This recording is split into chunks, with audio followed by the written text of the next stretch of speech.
experiences in my new book. The doors kept opening. You should trust your instincts. Go for it.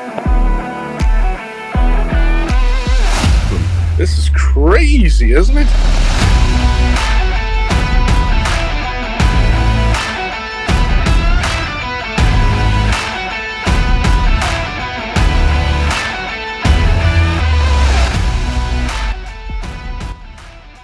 Absolutely. Here we go.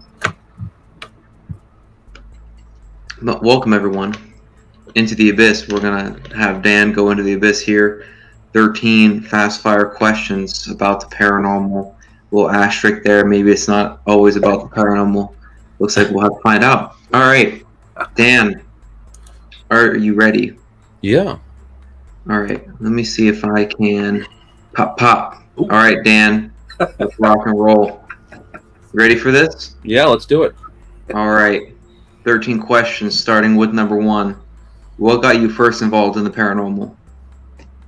Living in a childhood home that was haunted. You know, it was like, I always said it's my first Scooby-Doo episode, because I actually ended up going back and buying that home. And I actually told that story on My Paranormal Nightmare, which you can actually watch right now on Travel Channel.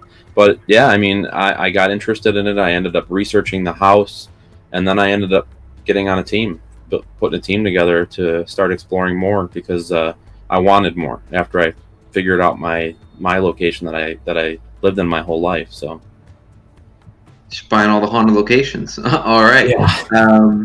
Craziest experience you've ever had / seen during an investigation? I always reflect when I first started off.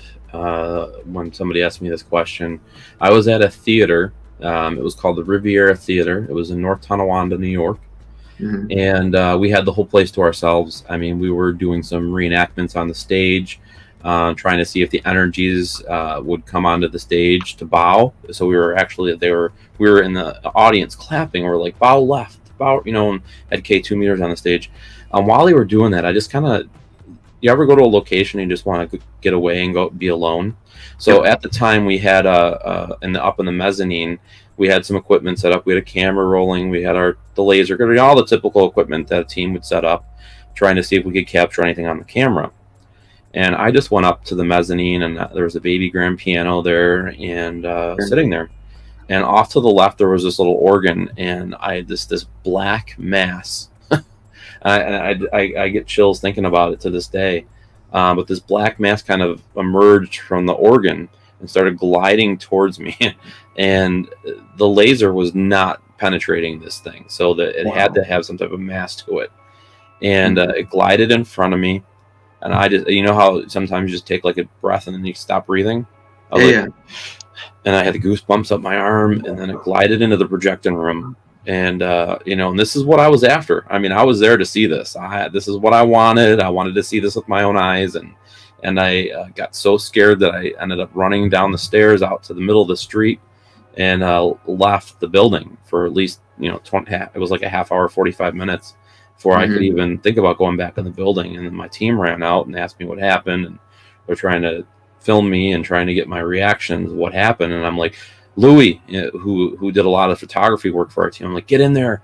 I go plaster the pictures up in the balcony, and he ended up capturing a picture of this thing, and I have the picture, and it's on my Greater WNY Paranormal Society page under the evidence locker, and it's just the creepiest looking picture of this face and shadow that I've ever seen. And I don't know, as you do it more, you get more tolerant to things. And now I think if that were to happen, I would stand up and start asking questions, and who are you? What and trying to get answers from it. But at that point, I had never experienced anything like that in my life. And it just scared the crap out of me, even though who knows, Yeah. So, yeah, that was kind of like my first experience with a shadow. What makes the Hinsdale House so incredible? I think that what makes the Hinsdale House so incredible is the people. The people that support it, the people that come there. I really, there's no ego. There's no ego with it. And no matter who you are, where you come from, however experienced you are, it's there's something there for everybody, and everybody can participate, and everybody can help with trying to figure out what's going on there. And I think that's kind of what's made it so special, is that everybody's had different experiences there, and everybody's that's gone there is maybe experiencing something different, and that all adds up to a big puzzle that we're trying to put together. So I think it's the support of the location which makes it really cool. It's you go around the country and you see the egos, and you see like, oh, this person said this or blah. None of that happens there. It's just like everybody gets along.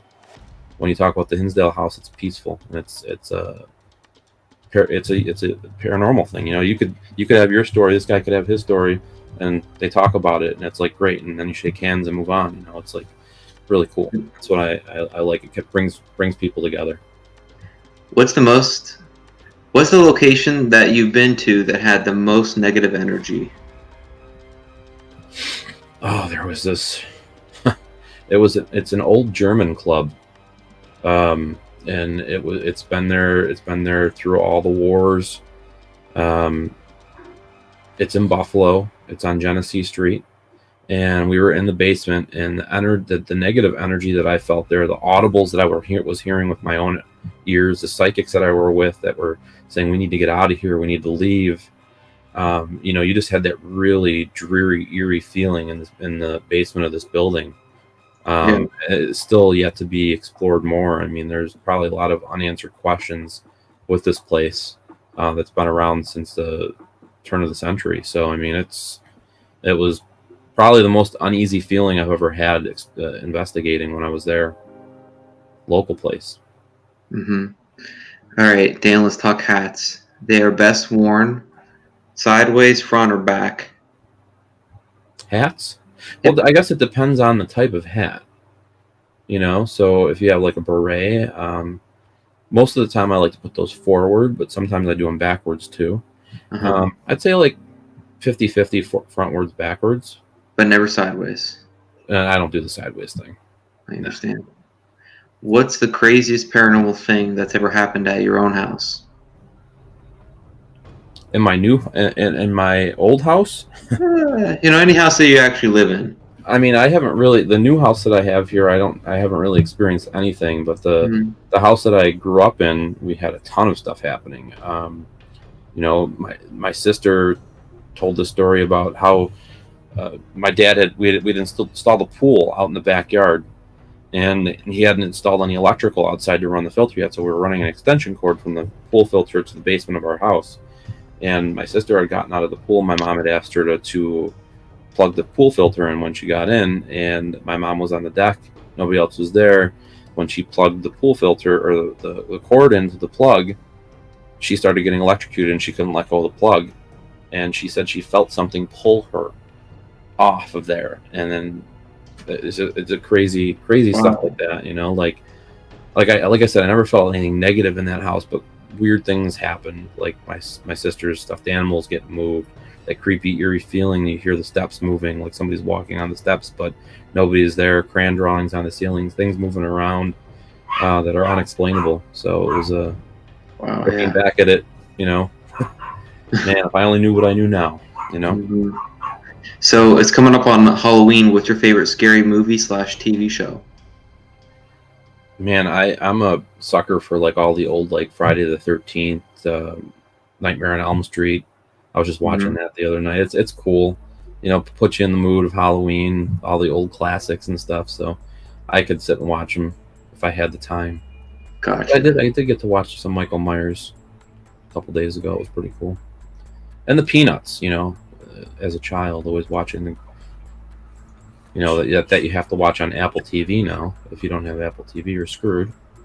But at least it's still available, right? Somehow. Yeah. So you have a lot of signs and photos behind you, Dan. What's your favorite one? This one right here. It's special because it was like one of the first big events that I was ever invited to, with Chris Moon, Elizabeth Saint, Bill Hartley, Birch, and Brian Cano, and it was in Denver, or it was in the Denver area.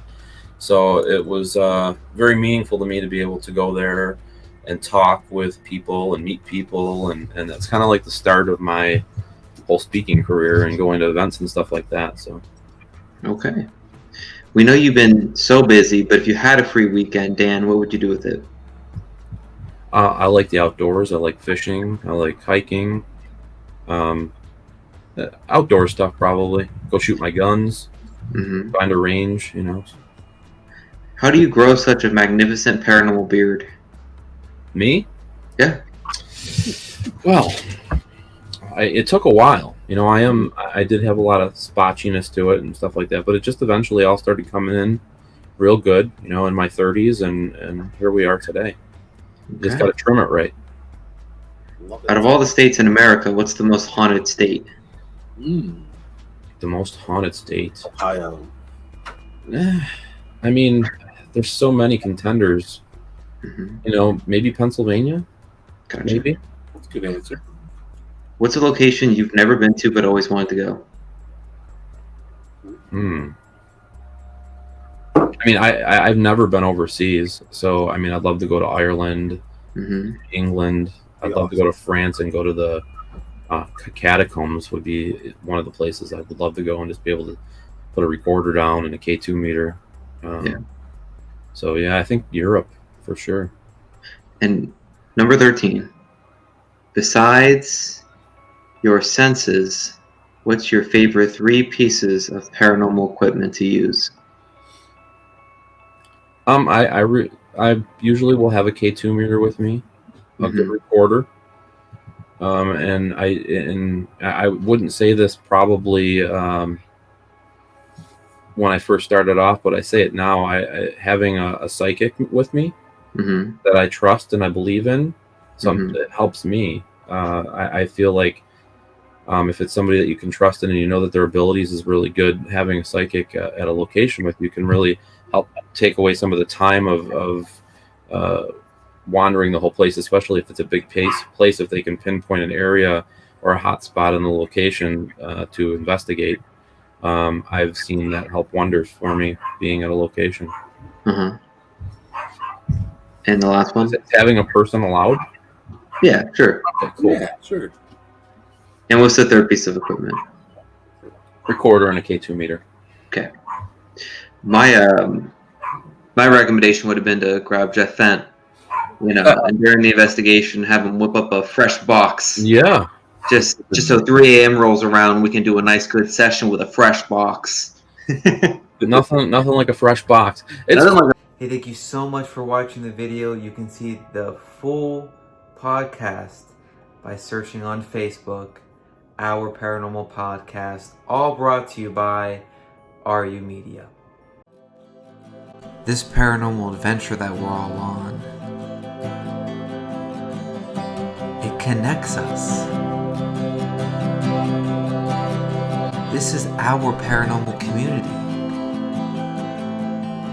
This is Our Paranormal Podcast with your host, Sean Gilmore. He's worked in the paranormal field for 10 years. He was featured on the TV show Paranormal Survivor that airs on Travel Channel. His passion is creating para-unity. With your host, Brian Mersall. He's worked in the paranormal field for 7 years. He leads his own paranormal team. He wants to help people start their paranormal adventure or grow their existing one.